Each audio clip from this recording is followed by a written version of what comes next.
So, we're Okay, everybody, thank you live. so much for joining us today, tonight, tomorrow, yesterday, wherever you're calling out of. Yeah, thank you so much as we discuss a very important topic, which I think has been really relevant lately.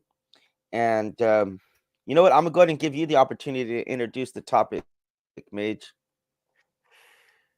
Okay, well, which part of the topic are we going for first here? I had set up with it's on hold Well, talking about just slurs introduce first. everything we're gonna be discussing, All right, well, let's see right? here. Well, I had the on the thing on slurs. What makes a slur is basically the one part of a topic. Nick will be getting into hate speech, each and freedom of speech, and how you know those things work together. Freedom of speech. So to see, did I miss anything? Yeah, you know what'd be interesting to do? Yeah, you know what'd be interesting to do to make up some kind of like Venn diagram to kind of like map out some of this stuff because I'll be honest with you. I'll be honest with you. I'm not completely sure about some of this stuff. Like I do have my ideas, but some of this stuff, like if you apply the Socratic method to me, I'm sure you would find some kind of contradictions in what I believe, some inconsistencies. I mean, I'm like certain that you will. Um, Maybe you'll find some inconsistencies with what I have to say today, but and that's fine. I mean, RHE is all about you know trying to explore topics and ideas and being able to do so in a comfortable safe place. So let's just get on really quickly and I'll have you describe what you describe as hate speech. Okay, starting with hate speech then. All right. Well, actually came across a rather interesting thing. The UN, how the UN Yeah, actually provided a nice well, little. don't worry, we'll Uh, work our way to slurs, don't worry about that. all right. Uh, the UN actually provided a nice little description on Go- this. It's a hate speech referring to offensive discourse targeting a group or an individual based on inherent characteristics such as race, religion, gender, etc. Uh, and they may threaten social peace. Now, they also went on to mention that there isn't a specific definition. This is just what they were able to put together. So their their definition of what constitutes hate speech can vary depending on state, country, and so Mhm. forth. Right, right. So So it's not a okay, universal so definition. if I were to define hate speech, I think I would just say right. So if I were to define hate speech, I would say that it's speech that is designed to intentionally hurt um, a group of people, whether it's through like a direct call to violence or just like denigrating the person or group. Um, yeah, that's how I would. And I don't even know where, because this word can get a little bit murky because if you make a statement about a group of people that's, let's say, it's denigrating them, like hate implies an attitude and intention behind it, and that is a difficult part right there because just off the bat, by having that expression hate speech, it kind of gives people an out to say, well, I don't hate these people, I'm just saying my opinion or I'm just saying what the truth is. Hmm. Yeah. Also So you found have to you have to be able to infer intention behind what people are saying. yeah, yeah. Do you Also, agree with that? yeah, it sounds like a decent definition. I also found legally in the U.S. there is no definition of hate speech. Interestingly enough, in the legal sense. Right.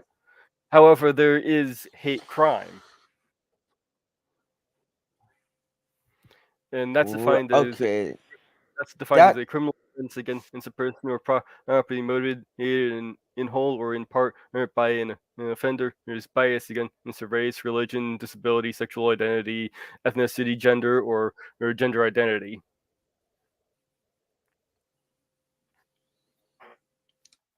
Okay, so that's a completely different topic, and all I'm going to say about that is really quick is I don't believe that something should be qualified as a hate crime. Like I think if you're doing any kind of crime, like let's say beating or raping or killing someone, that in itself pretty much shows that you don't like whether or not you hate him or you liked him or you loved him at one point. Like the crime should be tried as the crime itself because it's not really relevant what your intentions are behind it, you know? Hmm. Because like let's just give you an example.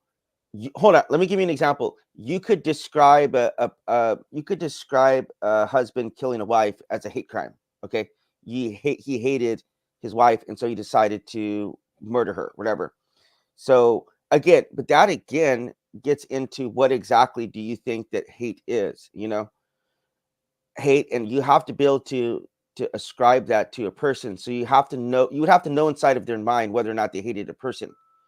So it's a bit. I don't really like that label in and of itself. But what are your thoughts?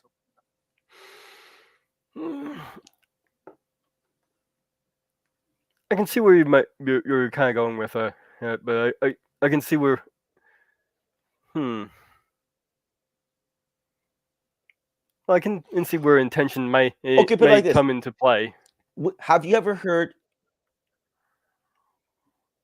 Let me ask you this: have you ever heard of a serial killer who goes around murdering women, described as someone who's committing hate crimes? Have you ever heard that? Hmm. I'm not sure I have. But I can No, see right? where I see where you're coming from though. They're Like, specifically have you ever heard? targeting a woman because they hate Yeah, women. Right? So yeah, so they're exactly, exactly. So to me, they're it's not specifically relevant whether or discriminatory not against. you Yeah. like them or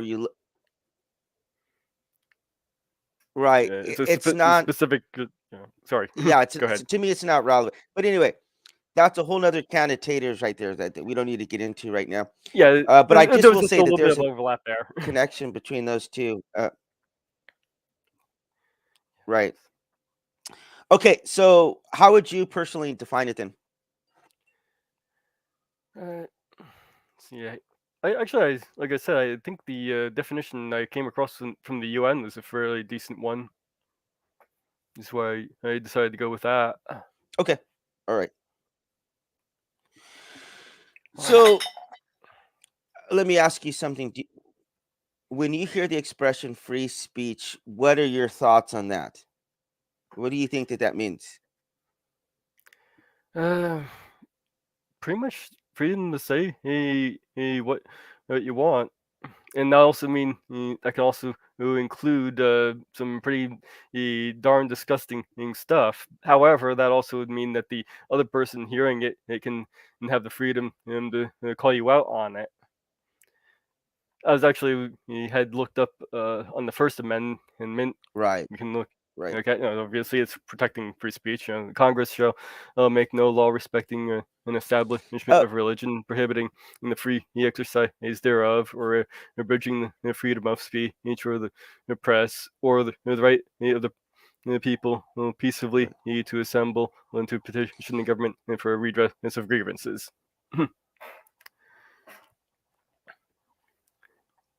And And so, just there real quick, are you good?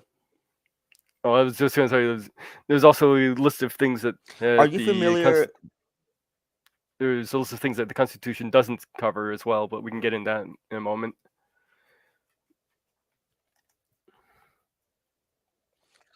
Right. So, are you aware of where I live? I know you're not living in the states, so I know you're in another country. I don't remember Yeah. So exactly which country that was. I live in I live in South Korea, Ah, and I do want to tell you that South Korea has a they have freedom of speech restrictions for for two things actually. I'll give you two examples really quick. And one is that you can't promote like North Korea here. And the thing is, I mean, that's totally understandable because they're still technically at war. Like the South Korean war is actually still going on right now to this day, but they've just signed an armistice. And sometimes, actually, just so you know, sometimes violence does flare up occasionally. Like I think about around like 15 years ago, the North Korea just randomly like downed a ship like out in the ocean. Yeah, they randomly and killing a bunch of sailors and stuff. It was called the Cheonan. And so yeah, you do sometimes have some like skirmishes taking place where they'll shoot some stuff across at each other. But that being said, so that's totally understandable why they would restrict speech promoting like North Korea or the Kims. And then the other side of that is, and this isn't exactly speech issue. It's just more censorship. That like, and it has specifically to do when you're watching like TV. Because if I already show you this, if I already turn on this TV back here, and I were to start flipping through like a movie that had some violence in it, every time you see like grotesque acts of violence, they'll blur it out. Hmm. So yeah, when people are getting like, for example, you could see somebody get shot in the stomach and like a bunch of blood there, or their guts starting to come out, and you won't be able to see that part of the screen. Or if they start smoking, they'll blur that part out as well. And then also too, which if you watch WWE, which I do because I'm a 40-year-old guy who's a bit of a loser, but I readily admit that fact. But if you watch it, one of the things I like the most is when they do the headshots with chairs, and they'll go back to hit somebody like that with a chair, and then it'll just totally cut, and then you'll see the person on the floor. So you won't get to see the actual contact, which sucks because that's one of my favorite elements of watching professional wrestling, that they use foreign objects to attack the other guy. I know it's so childish. I get that. As I said, I readily admitted that. But also too, if they start bleeding on TV, like WWE, it actually goes to black and white, so you can't even see like the blood. So yeah, that's not entirely a free speech issue, because if you go to see a movie, well, actually, I'm say if you go to see a movie, you don't see the violence, but I take that back because they will edit out certain parts of movies, like drug use and certain acts of violence. You won't see it. So I've seen some movies later on and like, wow, I never even saw that the first time I saw it in the movies. It So goes what are your into thoughts? What are censorship. your thoughts on that about the country? That gets into censorship, and I'm very much against censorship. Really, I mean,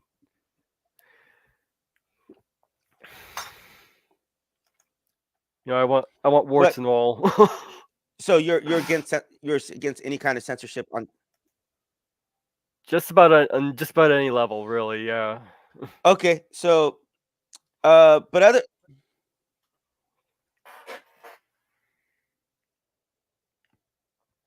Uh, and okay, so then whenever you hear free speech, what do you think should be the limits of those oh, of that's a good. that? It's like the old adage of not being able to cry fire in a crowded room kind of situation, and where your speeches has the actionable consequences is basically a incitement to do something that's harmful, and that is more or less where the free speech ends with the First Amendment as well. So they have, like I was getting into, they have a list of things that it does not cover. So, for instance, it's incitement into imminent lawless action, harassment.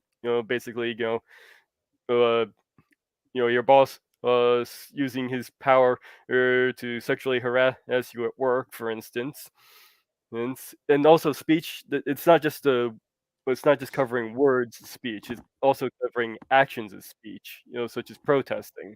If you're holding a sign not saying a word, or it outside a building, that would count as speech.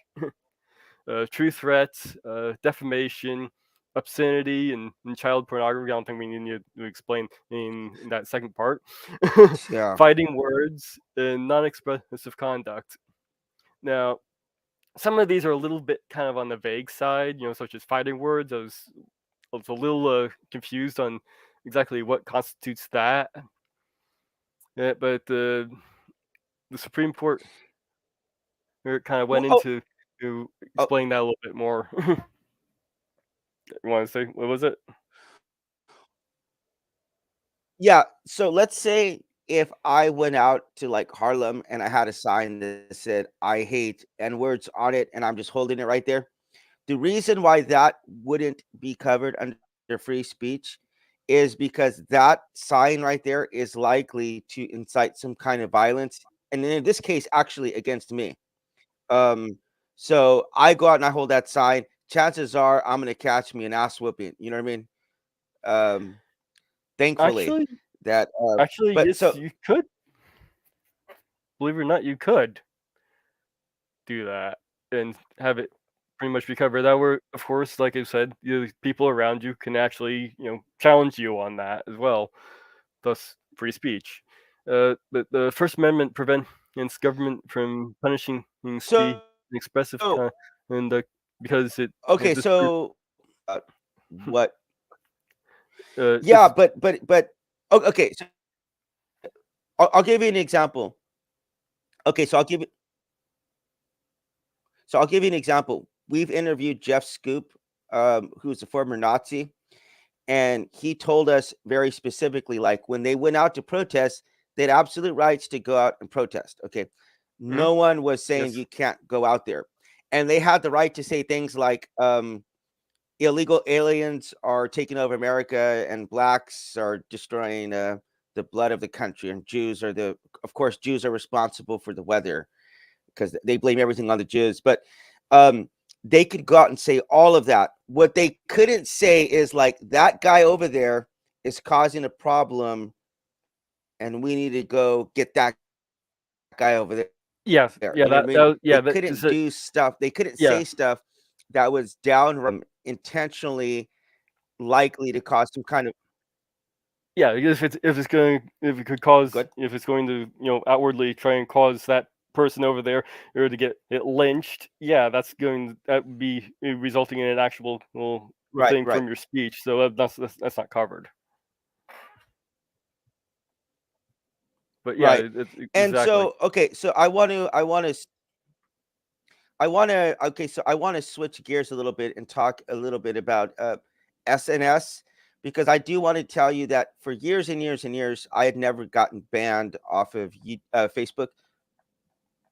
Because I kind of like, I don't, as it is, I don't really like to spend time on there, like debating or posting memes or stuff like that. I think it's a gigantic waste of time. There's other stuff I could be doing productively, like watching YouTube. So I try not to waste too much time doing that.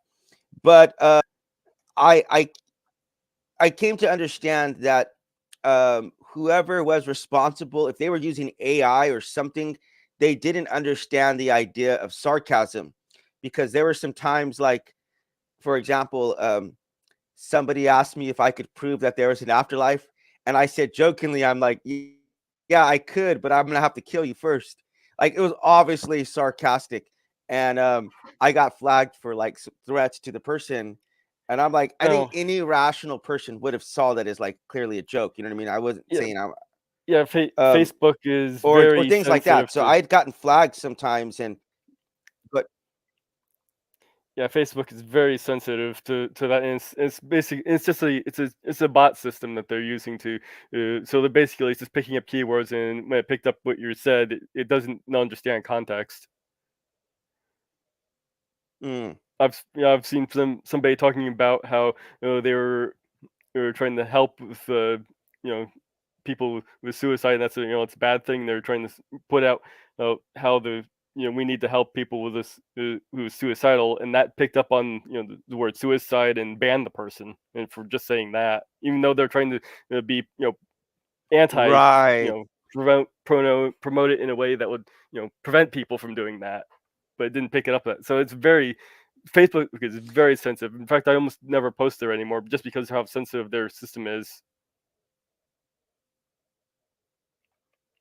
Right. I've had some of those exact things that you're talking about right there.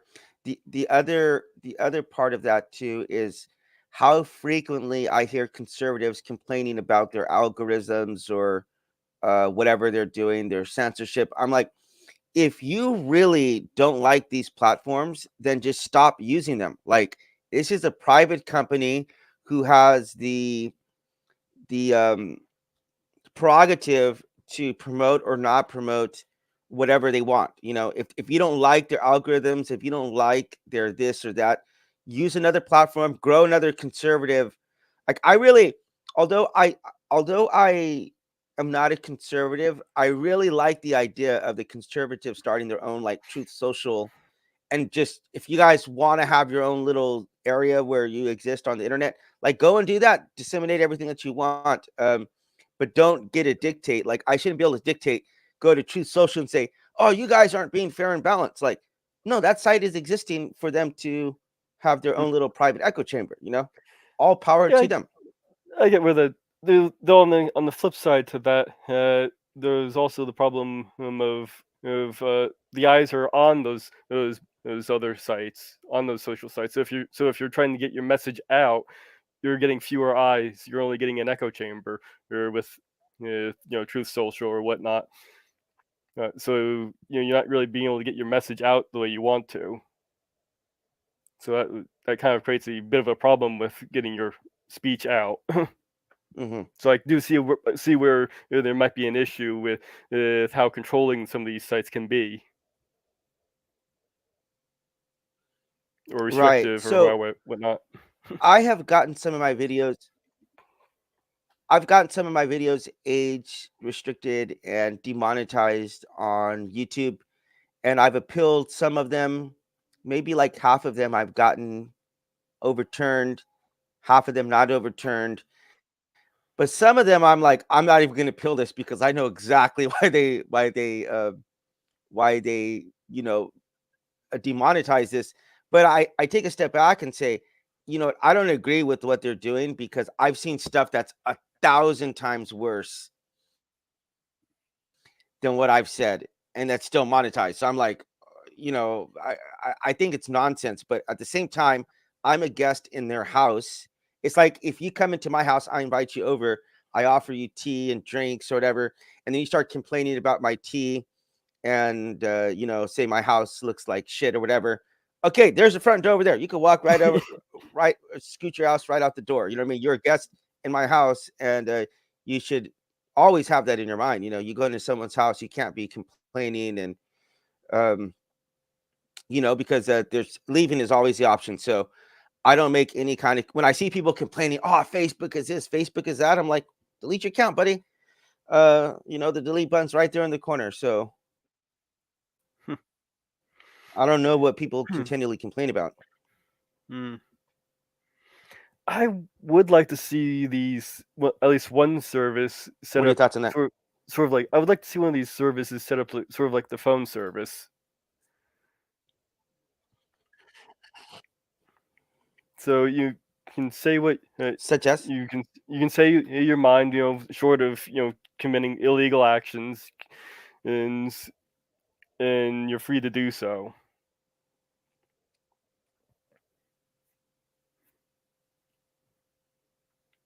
So And it would just just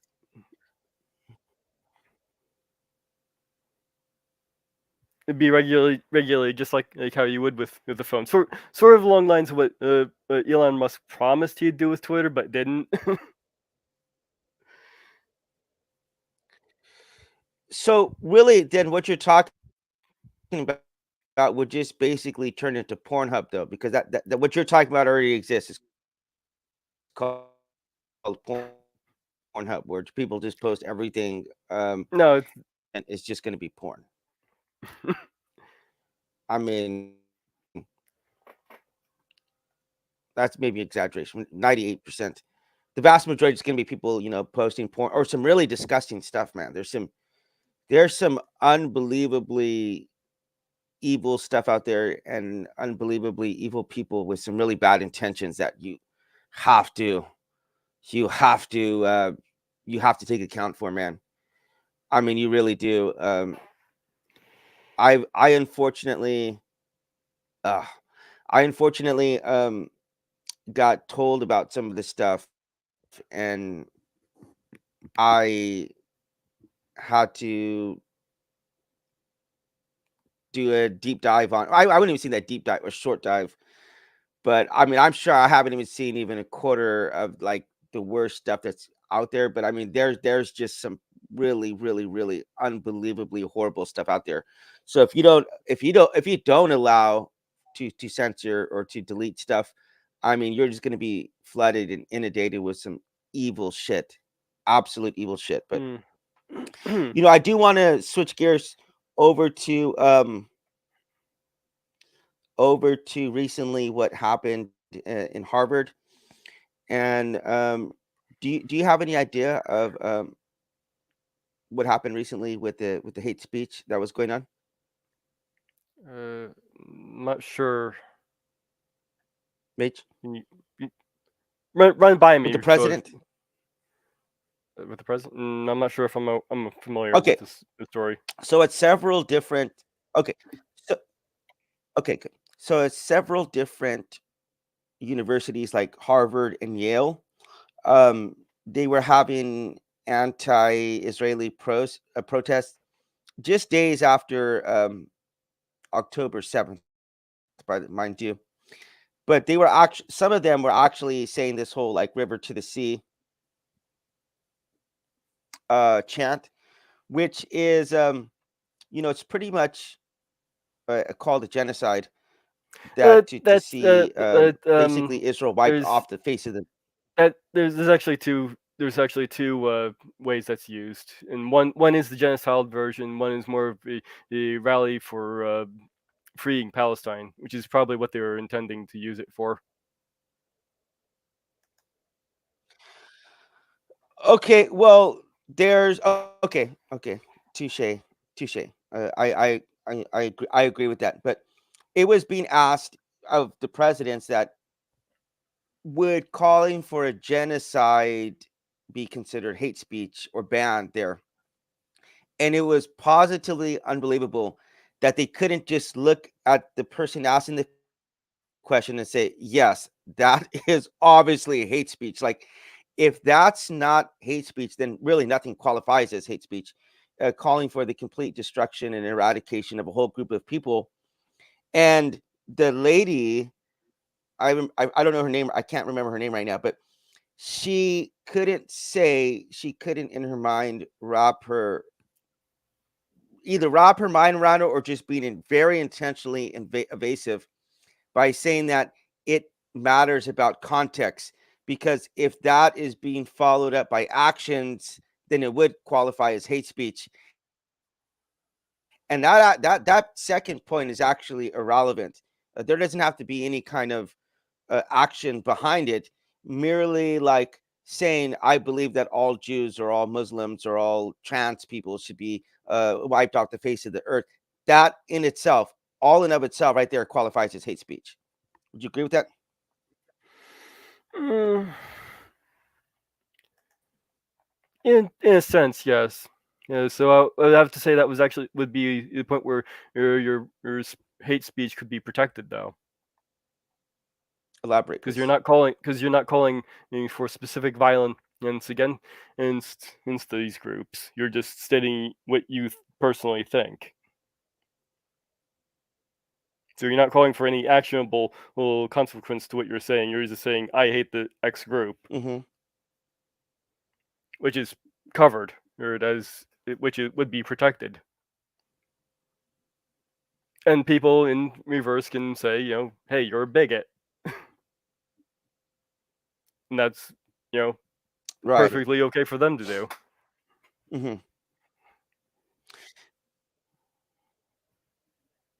So she was wound up being removed, but I don't think it specifically had to do with that issue. It had more to do with the fact that she was a plagiarist. She's plagiarizing all of her work.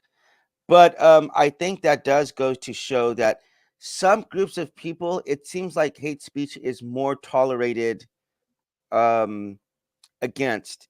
Like for example, when Donald Trump first got elected, you saw all the people, not all the people, but people who were coming out and saying that Jews will not replace us, and all this like crazy anti-Semitic stuff.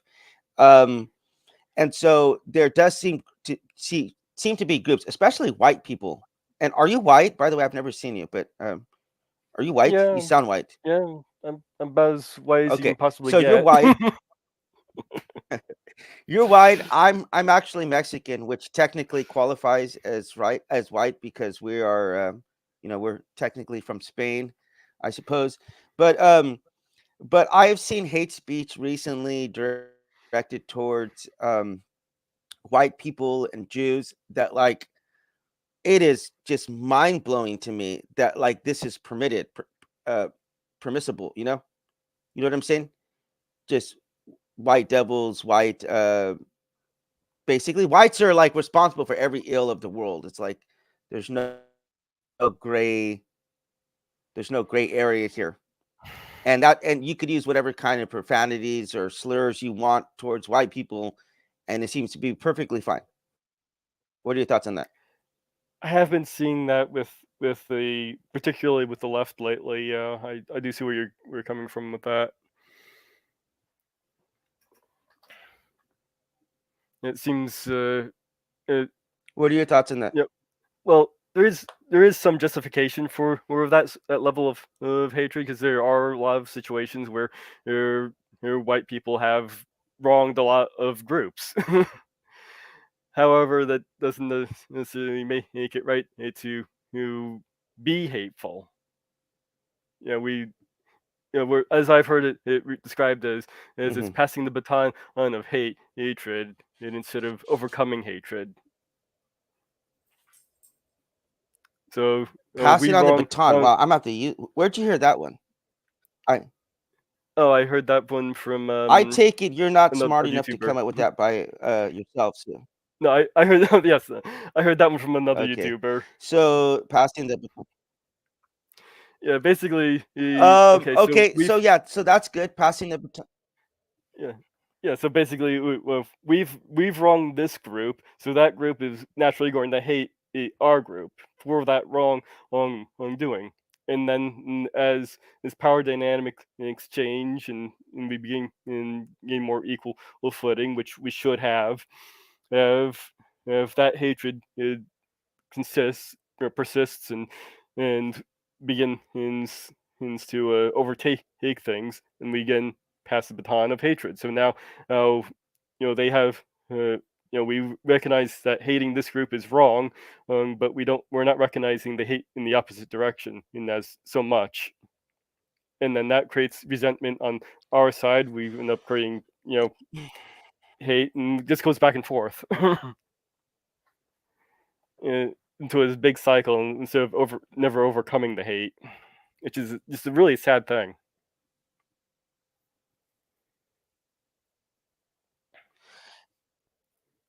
Yeah, it is. And the sad thing too is that people don't understand history well enough. And if Chris is still here, I hope you catch this one, Chris, because I am writing a book right now about racism. I'm like 95% done with it. But one of the things I talk in there about is how white people catch a lot of flack for things that some of it's true, some of it's not true, some of it's exaggerated, and some of it's half truths.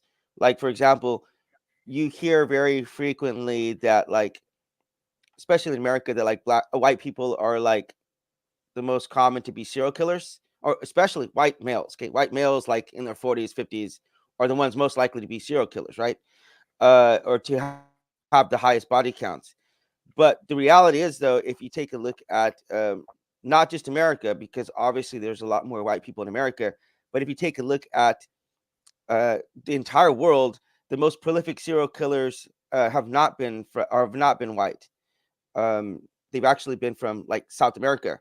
So that's that's another thing right there where if you're only looking at one certain part of history or actions, yeah, you definitely say white people have done a lot of bad shit, absolutely, but they've come to power at a time in which technology has allowed them to do more destruction. If you would have given the same kind of like machine guns and drones or tanks or whatever to the Aztecs or the Mayans, God knows what kind of havoc they might have rained down on all of the Americas. The same thing with the Japanese, the samurais. Who knows what they might have done with modern technology? The how do you call it? Attila the Hun, people like Attila the Hun, Genghis Khan. They might have done far worse than anything that the white people have done in history. So white people unfortunately have had the misfortune of coming to power in a time in which it's allowed them to do more damage. So, but I don't. And in my opinion, they're not even 1% worse than anyone else out there. Like people are bad to each other, black, white, Latino, Asian. We're really bad to each other. We got to stop that, and we have to stop thinking that one group is worse than another group, because I think I that think mentality really holds us back. I But think I agree with you with what? that. With that, yeah, I think I agree with you on that. It's just a matter of the level of power they have that it's allowing them to do all these horrible things rather than in the people themselves. Yeah, I think I can agree with that. And I'm biased as this because my ancestry is with the Aztecs and the Mayans. So um, I have to absolutely understand. I mean, these guys ripped out people's hearts, ripped off their heads, and tossed them down, um, pyramids by the thousands. I mean, do I think if they would have had access to drones and nuclear bombs, that they might not have done far worse than what white people have done? I mean, I would have to be delusional to honestly hold on to that position. So, anyway, I do want to transition to another topic, which is hate towards religious groups, because I will say this, that that I have in the past described atheism as a cult, and one of the main reasons why is because I have seen levels of abuse specifically coming out of this group that's been pretty much the worst I've ever seen online, directed towards believers. Stuff that I would absolutely 100% qualify as hate speech. And what's worse, though, apart from just that it's happening, because that's bad in and of itself, and that's not even the part that I would say is the cultish part.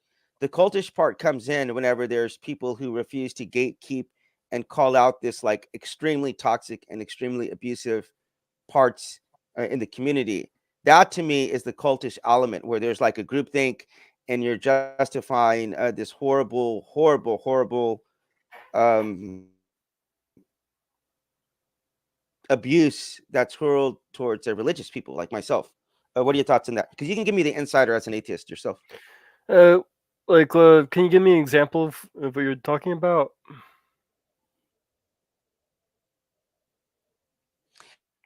Yeah. Okay. Well, saying things like, you know, um, let's say you get onto a discussion and they might say something like online, like, uh, theism is like a mental disease, or um, stuff like if we are, if we're Christians, then that makes us some kind of like child abusers, Ah, stuff like that. so That stuff is really dangerous, really toxic to be, or going after our mental health. I think that's one of the worst ones right there. Going after our mental health, because to me, mental health is really badly stigmatized when you stigmatize it that bad, it makes people less likely to seek help. So I think in the long run, they're doing a lot of damage to not only that person, but like the collective consciousness of society. But mm. anyway, I'm sure you've seen a lot more than I have, though, because you're in that world. So Yeah, some of us I've actually pushed back on, such as saying that you're stupid for being of X religion. Your one's intelligence does not have anything to do with how religious or not religious you are. For example. Though I can also see where some Okay, of I take that. Touche.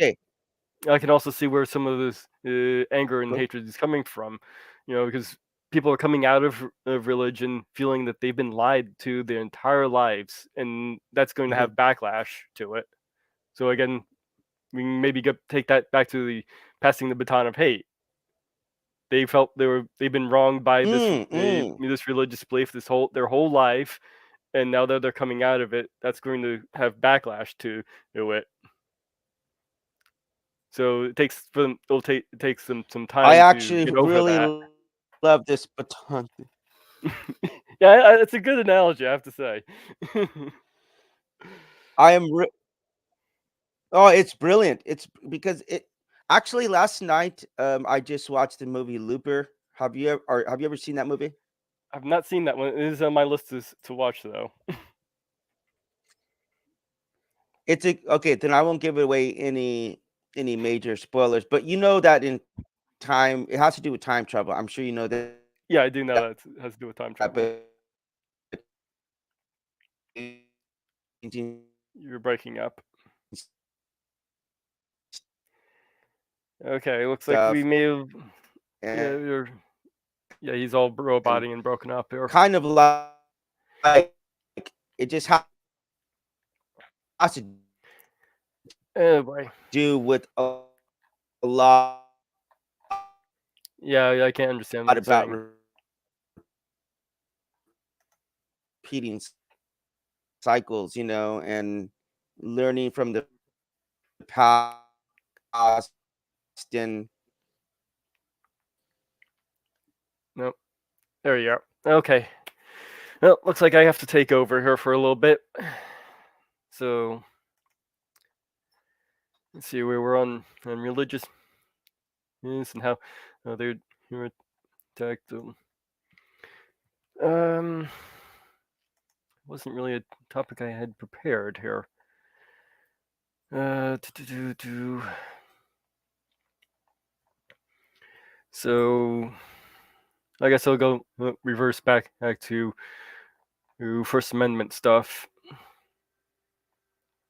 And like I was getting into fighting words. I was a little confused as to what constituted a fighting word because it seemed rather nebulous, which I have a little bit of an issue with. It's just how nebulous is. If we're going to be dealing with laws regarding things, of course we want to deal with something that. Yeah. Oh, there you are. Hello. yeah, finish your thought, and then I want to finish my thought right now. uh, because when we look at actionable little stuff.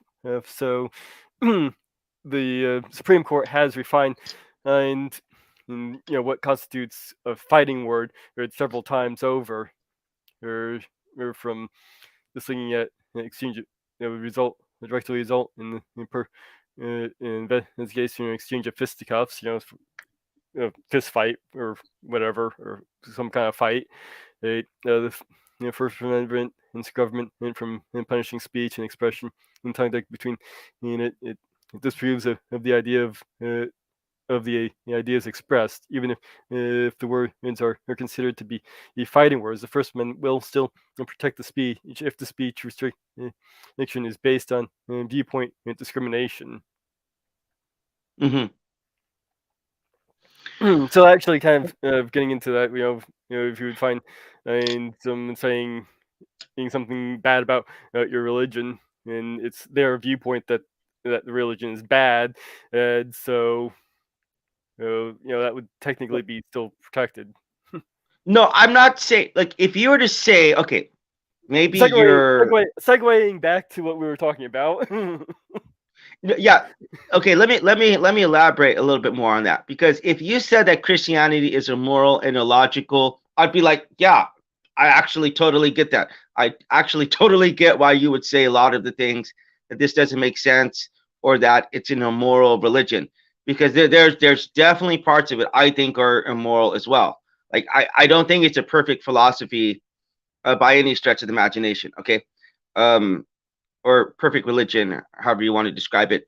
But I will say that if you start going and saying you're a Christian, therefore you're a child abuser, or you're a Mm, Christian, therefore you're yeah. stupid, or you have mental health. That's what I'm talking about right there. Mm, Because I actually, on this channel, I give plenty of criticism towards Christianity, the Bible, and towards things that God has allegedly done in the Bible. Like, considering the Palestine-Israeli issue, I was like the first person to come out right when it happened and say, look, Christians, don't invoke the Bible or Christianity in any of this, because if we're being honest, the roots of what happened in Israel and in Palestine was sown by God in some very immoral ways, by saying we're going to kill all the people in this area and take what's in there.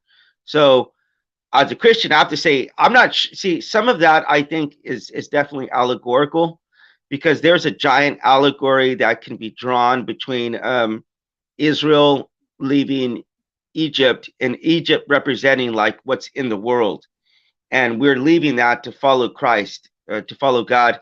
And so it's like the old ways of the past, and oftentimes thinking, and I know I do this, that thinking that I had it so much better off whenever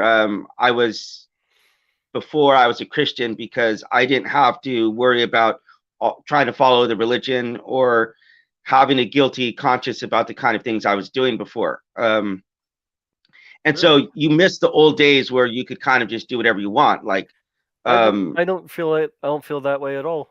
As an atheist. okay, I'm telling you what my interpretation this is. So how you feel about it is not really important I just to find what it I'm telling you. fascinating. I But just find okay, that but as fascinating. Christians, it's I'm telling you, as a Christian, I see that as a giant allegory of wanting to return to ways in which you were enslaved. For me, from cardinal desires, from alcoholism or womanizing, those desires very frequently rage inside of me and sometimes get out of control. So anyway, that being said, is that I'm not entirely sure how accurate, how much of an analogy that is, because historians would tell you that Israel was never even under occupation in Egypt. So if I were to find that out, if I were to find out 100% none of that stuff in the Old Testament happened, I would just interpret it. I would be interpreting it as allegorical. One, but I'm trying to say, if you're a Christian, if you literally believe the Bible, everything, then you have to say this situation was caused by God. No ifs, ands, or buts about it. It was caused by God, plain favorites, and it came about. I know we're getting way off here, but I'm just saying, um, there's elements of Christianity that, if you were to read it straightforward, I think are very immoral. But I was specifically, though, more talking about attacking the people rather than the idea. You know what I mean? And Yeah, I think yeah, that, yeah. I do disagree with that kind of thing. I know what you're talking. I get where you're talking going with that. Yeah, I do disagree with that. Uh, we do need to focus more on attacking the ideas, not the people. And you'd think that being that a lot of atheists were once believers, so you'd right, think that that would mean they would understand that perspective, that they weren't that when they were believers, or maybe they were, or maybe some of the horrible things were, there have been a lot of people who justify their horrible actions with religion. right, right. So Oh, Mage, I'm going to make the point that I was trying to say real quick, and then I would like you to transition us to the last part, which is the slurs. But what I was trying to tell you is that I've thought that if I could sit down with a 20-year-old version of myself, that I would beat the ever-loving hell out of that person, because I know how dysfunctional and immoral that guy was, and about how little I actually put into how my actions affected other people. But I'm sure if a 60-year-old version came, he would beat the living shit out of me right now, because he would take a look at my thoughts, my actions objectively, and knowing that I'm not doing the things that I know that could benefit my family the most, and that are inconsistent um, with my religion, with what I profess to believe. So that's a reality that I have to live with and try to balance out. That and it gives me compassion for my former self, and it also gives me a hope that I am going to get to the point where an objective 60-year-old version of myself will know that I'm an absolute shithead right now. And so this attitude that I have that I've arrived, or that like I'm better than anyone else, whether it be gays or Muslims or whoever, bi people, non-binary, sometimes I have that desire to feel better than them. It's a very natural desire, I think, that we have, just to feel superior to others, that I know I struggle with. And so having some humility and trying to balance those two out just gives me a little bit of grace and mercy in dealing with people. Yeah. But if you could transition to the kind of give me your spew about what it means to be a slur and all that stuff. And I am going to take myself All off right. camera for a minute so I can make some coffee, but I'll be listening to everything you have to say. So I'll be responding in about 2 minutes. Okay. Okay. Okay, go. Okay.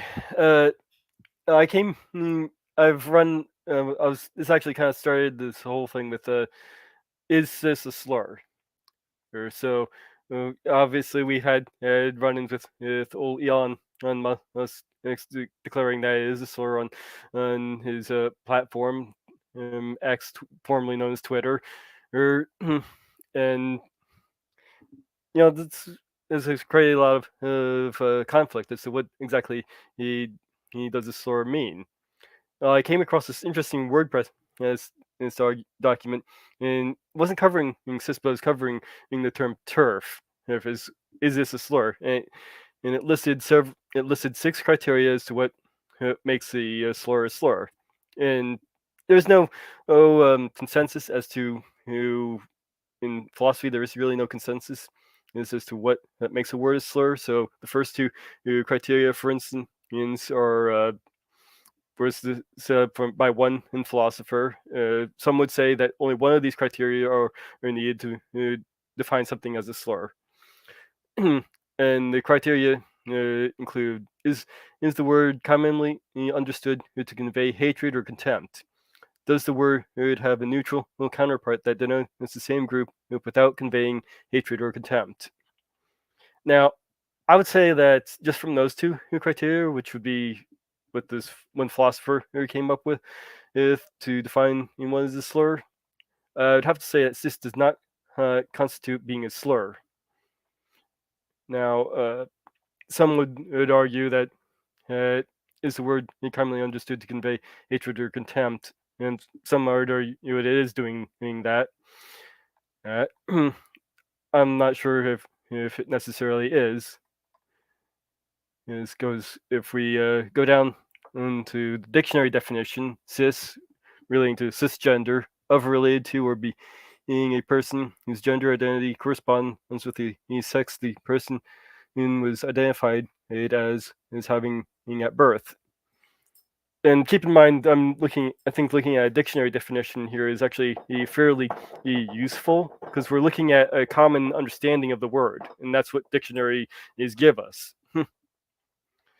So we can actually expand on that a little bit to understand the origin of the word.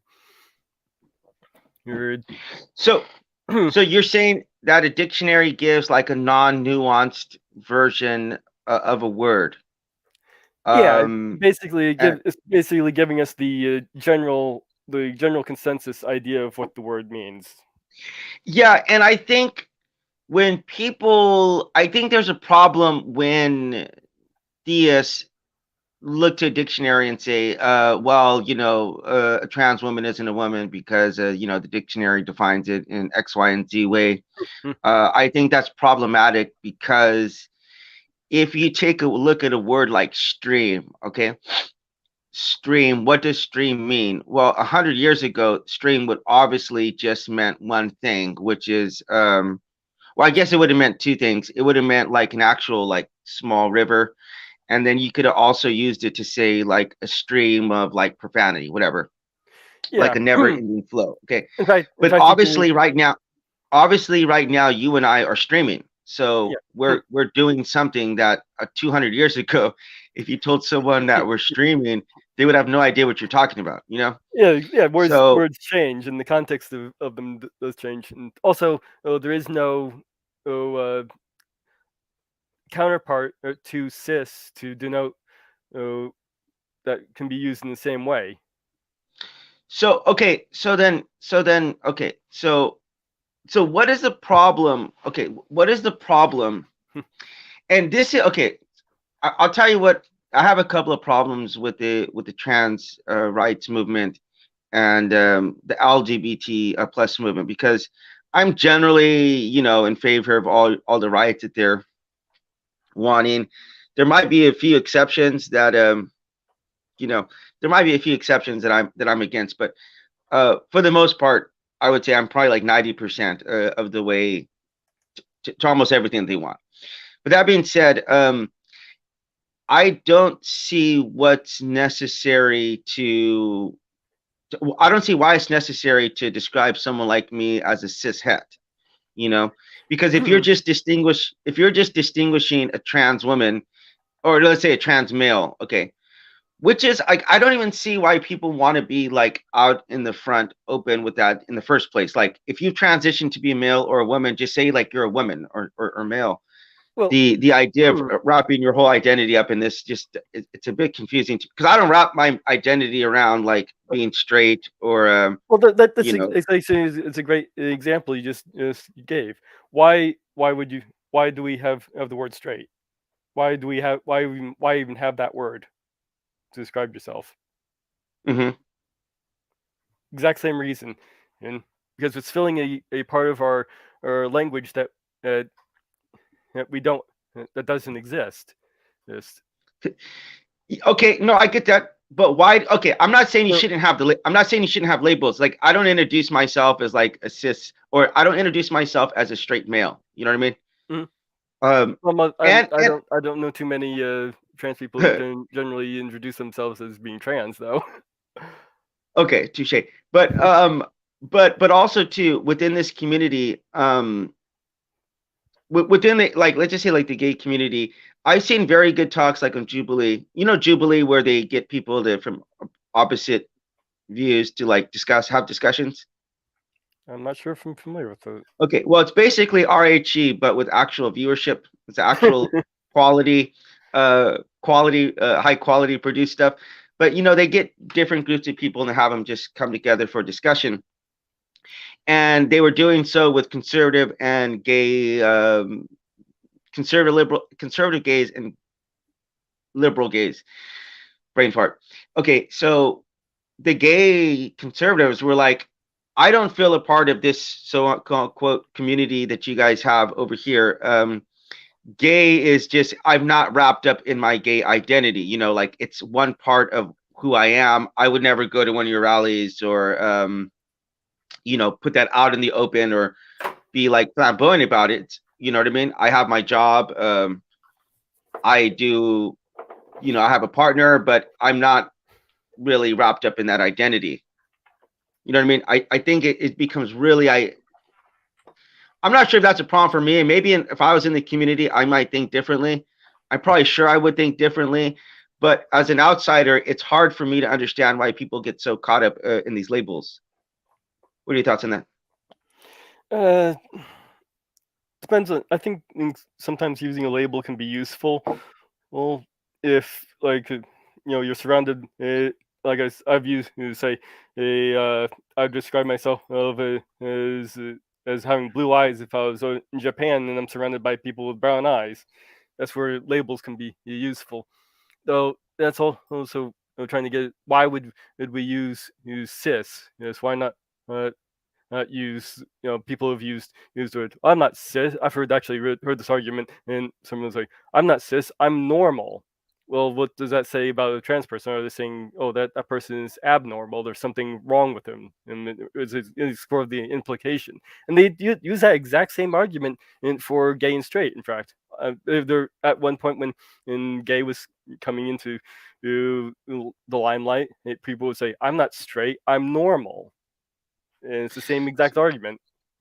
We can use Well, these same exact arguments. So why we would have the word straight? It's the same reason why we have cis. Yeah, so if I were But to use normal, if I were to use normal in that context, it wouldn't have to say that being abnormal is actually bad because um there is that it's implication now. well, but look, okay, so look, I would say that a normal marriage, okay, so a normal marriage in America, the average is not functional.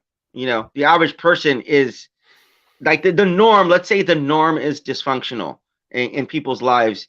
And I positively believe that the vast majority of people could benefit from counseling, like seeking professional help and getting counseling, because what happens is many times is that we grow up and we become products of our environment. Okay, we learn patterns of behavior, and then we take those patterns out into the real world, outside of the comforts, of our homes, of our families.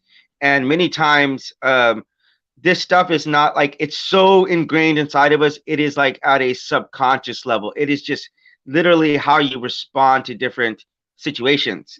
So Hmm. for example, I'll just give you an example. For me, growing up in Latino culture, there's this idea of machismo-ness, that like you don't show weakness of yourself, you don't cry, you don't talk about your emotions, you learn to suck it all up, right? And so you've heard of this machismo. It's generally referred to. It's usually what one would refer to on the left as toxic masculinity. Okay, okay. I'm sure this toxic masculinity runs, I think, in guys in general, but I would say between Latino, it's pretty bad. It's pretty bad, to the point where like a lot of us will get like our last names tattooed on us, and this idea of like passing on your genes to the next generation is like a really big deal. And I know that's a big deal in every culture. It pretty much has to be, but there's like this it's like a sacredness behind it, passing on. You like, you have to have a male. Like, I'll tell you, giving a great example, like this last week, my daughter just turned 6. I think I told you that. And Yes, and happy birthday yeah, to her. actually, oh, thank you very much. Actually, today, just the video came up of me taking her home after a week, because you have to wait a week here, and then you get to take them home. So I just saw that like right before the stream. But I remember when I went into the and I will forever regret that I had this moment. Like, as much as I've changed, it hurts me so much to tell you this exact moment, but it is completely true. I was 100% sure I was going to have a baby, like a male. And we went to the ultrasound where they were going to tell us the sex of the baby. Oh, I'm sorry, the gender. Okay, the gender, the sex, whatever's going to appease that group. The No, no, not the gender, the sex, right? I would say the sex. Okay, when they're going to tell us the sex, um, the doctor did it and said, "You're going to have a girl." And it was like I got stabbed in my heart, man. I felt my spirit just drop to the ground.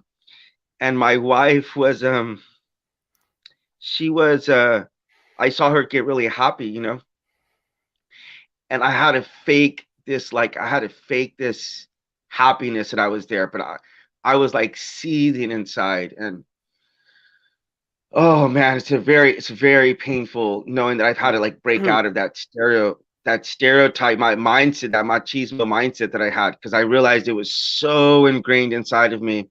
Hmm. And because I know how much I've enjoyed having a daughter now, and I can't even imagine having a son right now. To me, the kind of love that I can exert towards her, um, and just kiss her all over, I just can't imagine doing the same thing with the boy right now. Well, And the only as long as you have 5 toes on each foot and 6 fingers on each hand, it's good.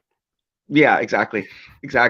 And but anyway, that's just what I'm trying to say. Like, I think from what I've seen from the norm inside of Latino males, it's very similar. It's a toxic masculinity. So if I were to describe that as norm, I'm not saying that the norm is actually good.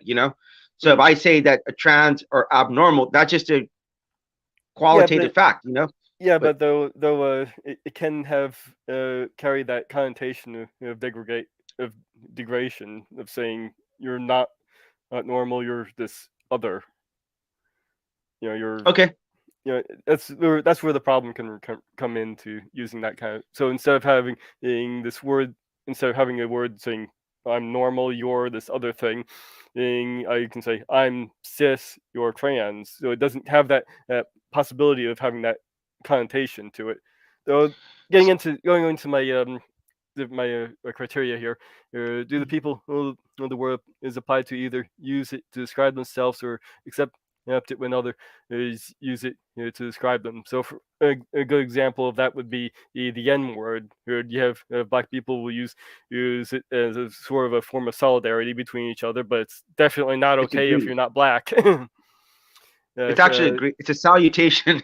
Yeah, It's a or salutation. another one that's I think is probably the most important out of this criteria. Do the people the word is applied to regard it as a slur, or do they describe it explicitly as a slur, or protest against its use, yada yada? Uh, this is where I think we're getting into the confusion, and because and I think this is actually let's see if I can find in the quote here Oh, hold again. on. Let me ask. Are you saying the people who's having it used against them see regard it as a slur? Is that what you're saying? Yeah, so I say you're cis is if you regard it as a slur. In fact, some people would say this is the sole criteria for whether it's a slur or not. I would disagree. For obviously, I just kind of went over with the other two criteria. But yeah, if and some people are saying that like Elon Musk said that. In fact, William Shatner was saying he regards it as a slur or as let's see if I can find this. There we go. And I wanted to highlight William Shatner's quote on this specific because it really highlights what it was going into. Some need labels and categories to separate people in order to harass or debase them. The only time cis is used is when referring to me is in that way. Do we need these labels in order to communicate? No. So those that use them when describing others are doing it for negative reasons. And I think that's really weird. People are getting the idea that this is a slur because there have been in time, you'll see people on the left saying, "Oh, you're just a straight white male," or now they're adding, "Oh, you're just a is straight white male." Well, as in Cishet. that's yeah, as in that's a negative thing, and that's another example. The whole cishet thing. I came across somebody who was listing off. Oh, you're we have cishet. Uh, there were a few other things that were definitely slurs in there, and Um, we understand words in context. So somebody who's only heard it kind of also gets into what you're saying about how white people are attacked, and it kind of gets into how people use words in context. And I was like, well, look at what the context you're putting cishet in here, and they went on and say, well, I put cishet in there because most white cishet males are misogynists. Okay, so you're using cis here to basically say that most people who are cis are misogynists. Do you see where the problem is where you're running into a problem? Now imagine if that's the only context you ever seen it in. you know what? I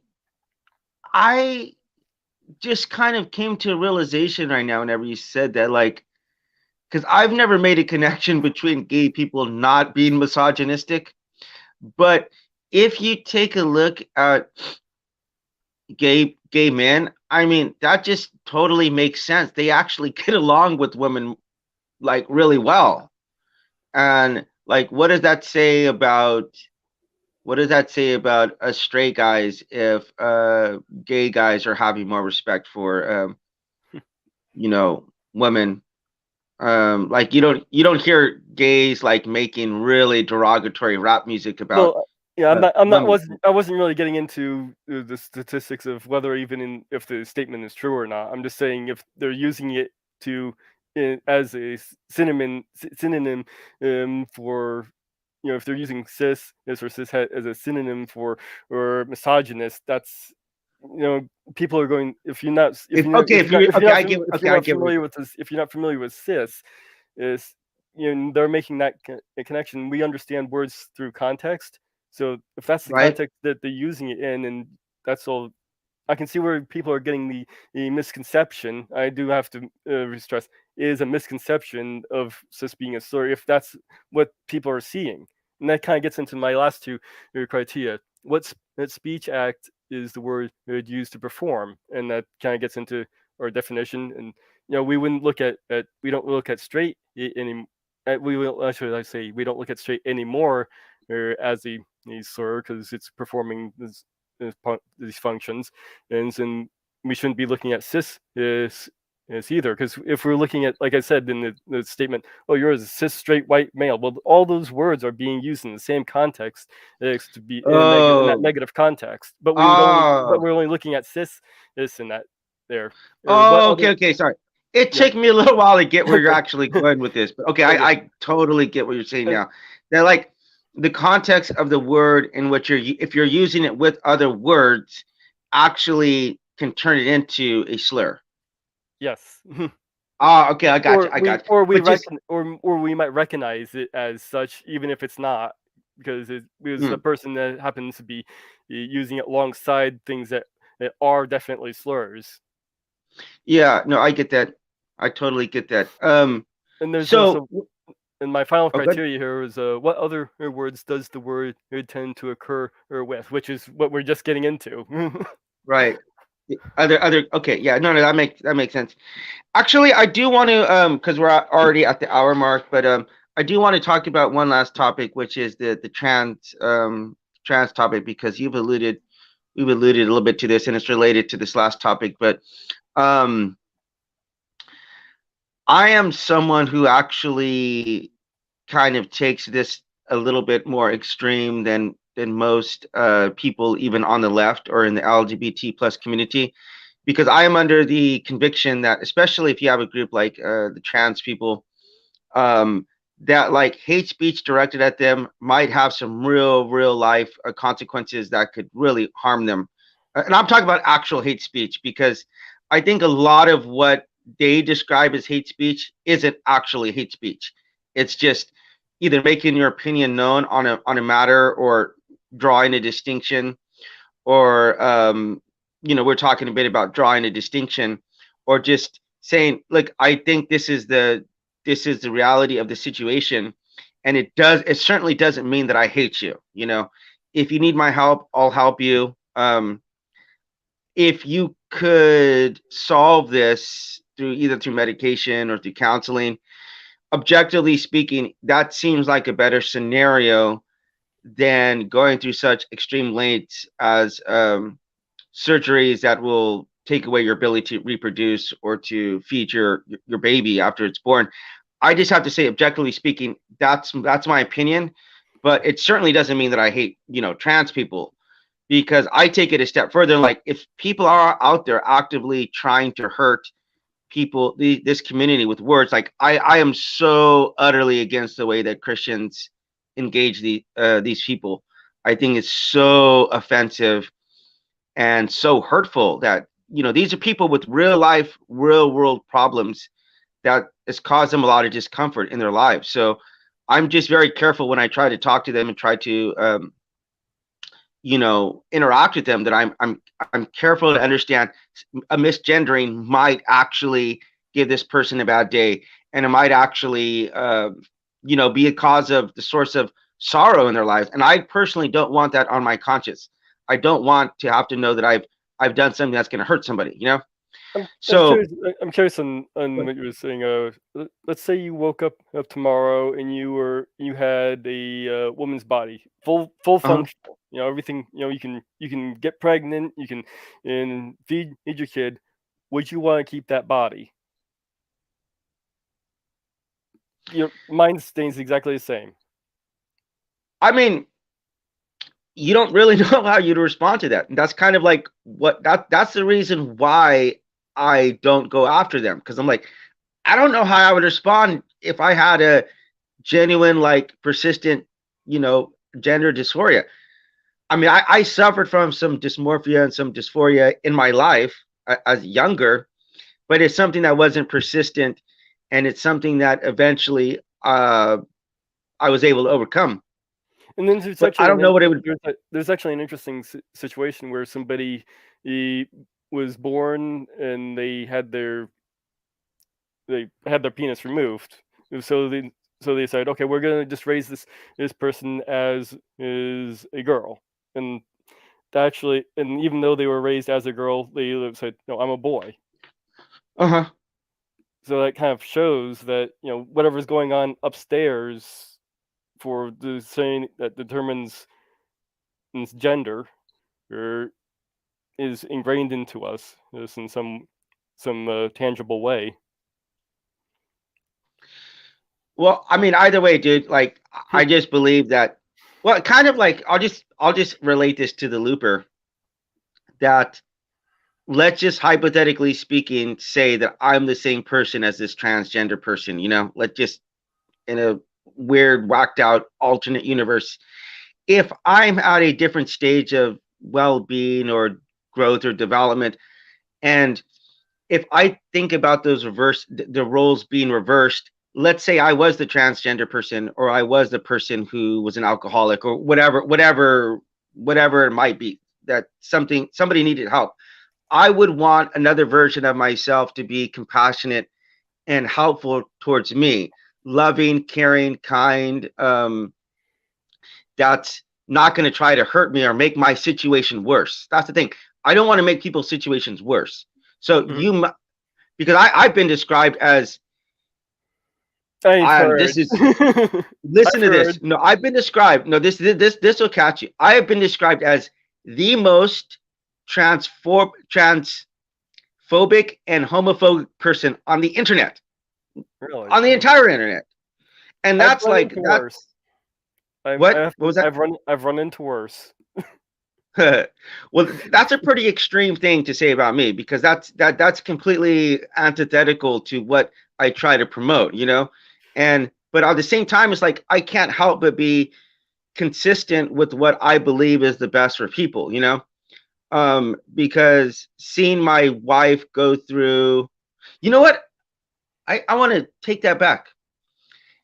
Actually, I might enjoy that, because you're talking about being born into a woman's body, because I have never, ever, because of the machismo-ness, I have never had a desire to be a woman before in my life. But watching my daughter get formed inside of my wife, I was amazed, dude. Seeing the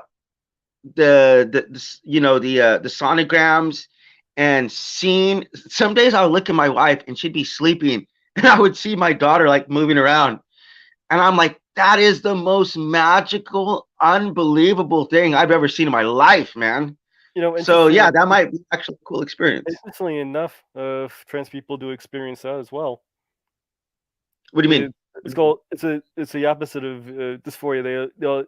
Trans people also experience into gender euphoria. Right. Can you explain that? I know what it is, but yeah, it's basically it's basically the opposite of dysphoria, where I can't stand being in this body. They'll have a sense of, oh, this feels great for some reason, even though it doesn't match up. It's really weird. Again, just kind of get one more thing on this whole cis and trans thing. These actually are terms from science, and basically I heard it described as, let's say you have your feet together, that's in the cis configuration. Now if you put one foot in front of the other, that would be in the trans configuration, because they're opposite to each other, because they're now apart. Right. So you can think of being cisgender, gender and sex being together. Okay, I get that. Transgender, sex and gender apart. Mm-hmm. And that's basically where we get the term cis and trans from. So, drawing a distinction between these two groups, I would be like, I'd be more inclined to listen to a lot of the things that they have to say if it wasn't also the same community that was also so abusive towards us believers. Um, because again, I've been told so many times that I'm a hateful person, and I'm like, for you to know that I'm hateful, you would have to know my heart, and you are assuming something about me that I have a hatred towards another group of people because I hold on to one opinion, you know? And so if you're assuming the worst about me, you don't want others to assume the worst about you. And then furthermore, you also say when somebody tells you who they are, believe them. Okay. So when I tell you that I'm loving of these people, that I'm willing to give of my time and my finances to help them, okay, um, I may not agree with everything about them, but there's nothing about that can you infer that I actually hate this person, you know? Like I could tell you this, okay, just to give you some context into the environment in which I was raised in, my mom took in lots and lots and lots of people. Um, she took in, I mean, we raised about 10 foster kids in our home, and about, like we've probably taken another 100 people at some point of my childhood. But my mom would do things like take in like, gay couples. All right, she's a minister's wife. In fact, there was a gay couple that was gay, two gay guys who were living right next door to my room, and that's the level that my mom loved these people and was wanting to help them, but she couldn't help but to live inside consistently inside of her worldview to say that in my worldview this is a sin. Okay, but again, there's not even one hint, one drop iota of hatred that I have towards you, and I'm willing to give him my time, my finances, my space, my personal space, my son's personal space. We're willing to sacrifice these things for you to help you out in whatever situation you are. So you understand that's the kind of context I was raised in. So for people to infer how I feel towards a group of people, um, off of one thing I've said or a couple things I've said is insane to me. It really is. I mean, speaking about hate speech, if you've known the amount of, and I'm sure you've seen a tiny bit of it, but the level of hate speech that I've gotten leveled at me online, dude, is unbelievable. Specifically on this issue, and some of it's just downright been harassment, man. And I've also had this is separately, but I've also had atheists attack my daughter um, for no reason. Like whatever beef you have with me, whatever beef you have with Christianity, why would you go after people's children? That's like mindless to me. I can't even believe that that's the world I exist in. That's a reality. Yeah. Horrible. But hey, I just thought of something real quick. If you take a look at the wolf, it actually looks like he's wearing a bow in his head, Really? right? Yeah, look at the top. It looks like a bow. The ears. Yeah, I don't know. Actually, is there anything that your dog's in need of? Would like to RHC like to send your dog out something? Anything that your dog is needing? Uh, well, I was actually looking at maybe you getting. I got him a treat ball got her a treat ball recently. I was thinking about getting her a different one, because the one I have is really difficult to fill, Mm. and she loves it. She took to it immediately. But anyway, That's the Sorry, go ahead. I'll I'll I'll put that on I'm put that on her wish list on Which list? Amazon. Yeah. So it's a ball. You put it, and they have to like roll it around to get the treats to fall out of it. Is that what you're talking about? Yeah. Oh, okay. Yeah. Send that to me later. All right. Any last thoughts? Uh, yes. Quitting Daryl Davis again, and no matter where we go, we find and people want these 5 things. We all want to be loved. We all want to be respected. We all want to be heard. We all want to be treated fairly and truthfully. And we all want the same things for our family as everybody wants for their family. If you can, and do all those 5 things, or at least one of those things, you get closer to be able to come together as a people. Wow, where did you hear that from, by the way? Daryl Davis. Yeah, but like in a talk, or did you read it, or movie? It was a little clip on Twitter. That's beautiful. Actually, this whole RAG podcast is based after his model of talking to Nazis and KKK members Yeah, and treating them that's like yeah. That's usually like to end these with some quote from him. yeah. And actually, in this scenario, I'm the good Christian man, and I'm basically represented by Daryl Davis. The atheists are the evil Nazis and KKKs out there, and I'm trying to spread goodwill and tolerance towards these evil groups of people. No, that's a total joke. That's a total joke. I to I've been be honest, I wish more Christians were like you. I wish I was more Christian. Let's just say that. I think if you knew him on a personal level, maybe you might not think that. But I will close off on something really. That was a total joke, by the way. I actually, in this book coming up, this book that about racism, I talk about how every group that this speaks to the tribalism that every group has this desire to justify the behavior of people inside the group. I see that all over the place in Christianity, and atheists are filled with people. They're filled with people who are likely to engage in the same kind of things that Christians engage in. Absolute same level of either disrespect, hatred, tribalism, exclusion. So this exists.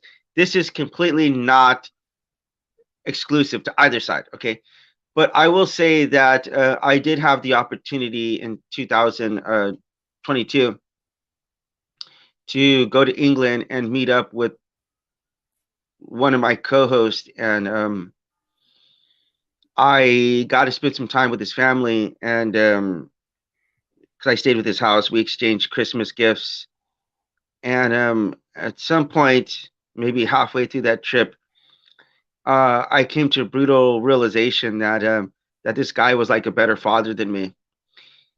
He was a better provider. He was more patient with his kids, and he gave them. He gave.